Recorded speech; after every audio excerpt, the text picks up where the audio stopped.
عبد الله بن مسعود رضي الله عنه قال قال رسول الله صلى الله عليه وسلم إذا أراد الله بعبد خيرا فقهه في الدين وألهمه رشده.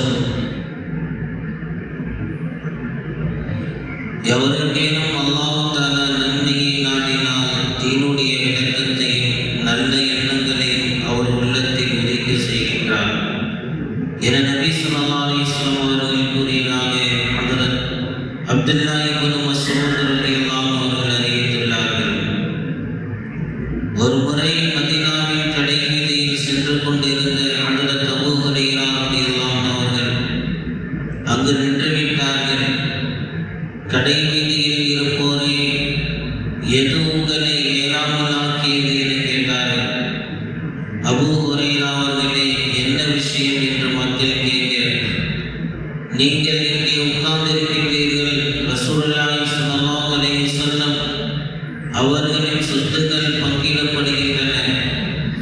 நீங்கள் சென்று ரசூலுல்லாஹி ஸல்லல்லாஹு அலைஹி வஸல்லம் அவர்களின் சொத்துக்களிலிருந்து தத்தமது பங்கை பெற விரும்பவில்லையா என்று கேட்டார்கள்.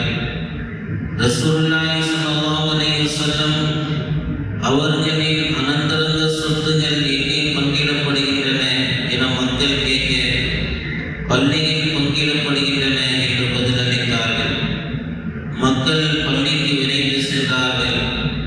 ஹஜ்ரத் அபூ ஹுரைரா ரலியல்லாஹு அன்ஹு அவர்கள் மக்கள் திரும்பி வருவதை எதிர்பார்த்தவாறு அங்கேயே இருந்தார்கள்.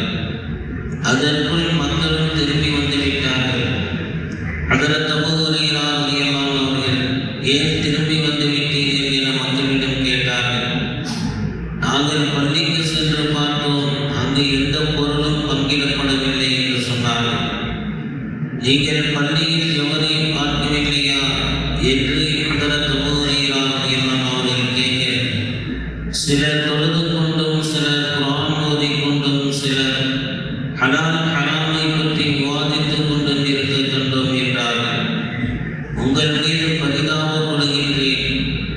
இதுதானே ரசூலுல்லாஹி ஸல்லல்லாஹு அலைஹி வஸல்லம் அவர்களின் அனந்தரங்க சொத்துக்கள் என்று ஹஜ்ரத் அபூ ஹுரைரா ரலியல்லாஹு அன்ஹு அவர்கள் விளக்கம் அளித்தார்கள்.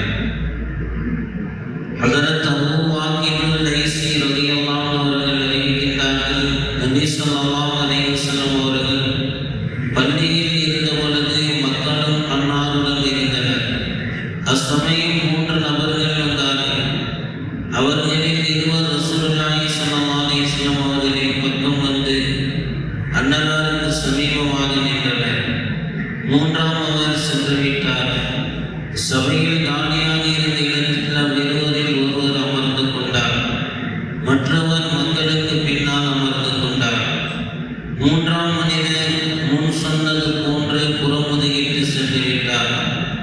சபை முடிந்தது. நபி ஸல்லல்லாஹு அலைஹி வஸல்லம் அவர்கள், இம்மூவரை பற்றி உங்களுக்கு சொல்லவா என கேட்டுவிட்டு, முதலாமவர் அல்லாஹ் தஆலாவிடத்தில் தன் இடத்தை அமைத்துக் கொண்டார். சபையில் அமர்ந்து விட்டார். அல்லாஹ்வும் அவருக்கு தன் கருணையின் கீழ் இடமளித்தார். 2ஆமவர் சபையில் அமர வைக்கப்பட்டார். அல்லாஹ்வும் அவரிடம் வெட்கத்துடன் நடந்து கொண்டார். ஆயினும் அவரை அல்லாஹ் தஆலா தன் கூறிலிருந்து பாக்கியமற்றவராக ஆக்கவில்லை. 3ஆமவர் சபையை புறக்கணித்தார். அல்லாஹ்வும் அவரை புறக்கணித்து விட்டான் என்று கூறினார். உங்களிடம் கிழக்கத்திய நாடுகளிலிருந்து தீனை கற்றுக்கொள்ள சிலர் வருவார்கள். அவர்கள் உங்களிடம் வரும்பொழுது அவர்களுடன் நல்ல முறையில் நடந்து கொள்ளும்படி உங்களுக்கு உபதேசிக்கிறேன் என்று ரசூலுல்லாஹி ஸல்லல்லாஹு அலைஹி வஸல்லம் அவர்கள் கூறியதாக ஹஜ்ரத் அபூ ஸஈத் அல்-குத்ரி ரலியல்லாஹு அன்ஹு அவர்கள் அறிவிக்கின்றார்கள். அன்னாரின் மாணவர் அபூ ஹாரூன் அஃப்தி ரஹிமஹுல்லாஹ் அவர்கள் கூறுகின்றார்கள், எங்களை ஹஜ்ரத் அபூ ஸஈத் அல்-குத்ரி ரலியல்லாஹு அன்ஹு அவர்கள் பார்த்தால் எம் மக்களுடன் நல்ல முறையில் நடந்து கொள்ளும்படி நபி ஸல்லல்லாஹு அலைஹி வஸல்லம் அவர்கள் எங்களுக்கு உபதேசித்தார்களோ அம்மக்களின் வரவு நல்வரவாகுக என்று கூறுவார்கள். எவரொருவர் மார்க்க கல்வியை கற்றுக்கொள்வதில் ஈடுபட்டு பின்பு அந்த கல்வியை அடைந்து கொண்டாலும் அவருக்கு அல்லாஹ் எவர் ஒருவர் இல்மை தேடி அதை அடைந்து கொள்ள முடியவில்லையோ அவருக்கு அல்லாஹ் தஆலா ஒரு கூலியை எழுதுகிறார் என்று நபி ஸல்லல்லாஹு அலைஹி வஸல்லம் அவர்கள் கூறியதாக ஹஜ்ரத் வாஸிலத் இப்னு அஸ்கஇ ரலியல்லாஹு அன்ஹு அவர்கள் அறிவிக்கின்றார்கள். ஹஜ்ரத் ஸஃப்வான் இப்னு அஸ்ஸாம் முராதி ரலியல்லாஹு அன்ஹு அவர்கள் கூறுகிறார்கள், நான் நபி ஸல்லல்லாஹு அலைஹி வஸல்லம் அவர்களின் சபைக்கு வந்தேன். நபி ஸல்லல்லாஹு அலைஹி வஸல்லம் அவர்கள் சிவப்பு கோடுகளிட்ட போர்வையின் மீது சாய்ந்து அமர்ந்திருந்தார்கள். யா ரசூலல்லாஹ், நான் இல்மை கற்க வந்துள்ளேன் என்றேன். கல்வி கற்க வந்தவரின் வருகை நல்வரவாகட்டும். கல்வி கற்பவரின் மலக்குகள் தங்கள் இறக்கைகளால் மூடிக்கொள்கின்றனர். வானம் வரை எட்டும் அளவு ஒருவர் மீது ஒருவர் ஏறி அடுத்தடுத்தாய் ஒன்று சேர்கின்றனர். இவர் கற்கின்ற மார்க்க கல்வியின் மீதுள்ள நேசத்தால் இவ்வாறு செய்கின்றனர் என்று நபி ஸல்லல்லாஹு அலைஹி வஸல்லம் அவர்கள் கூறினார்.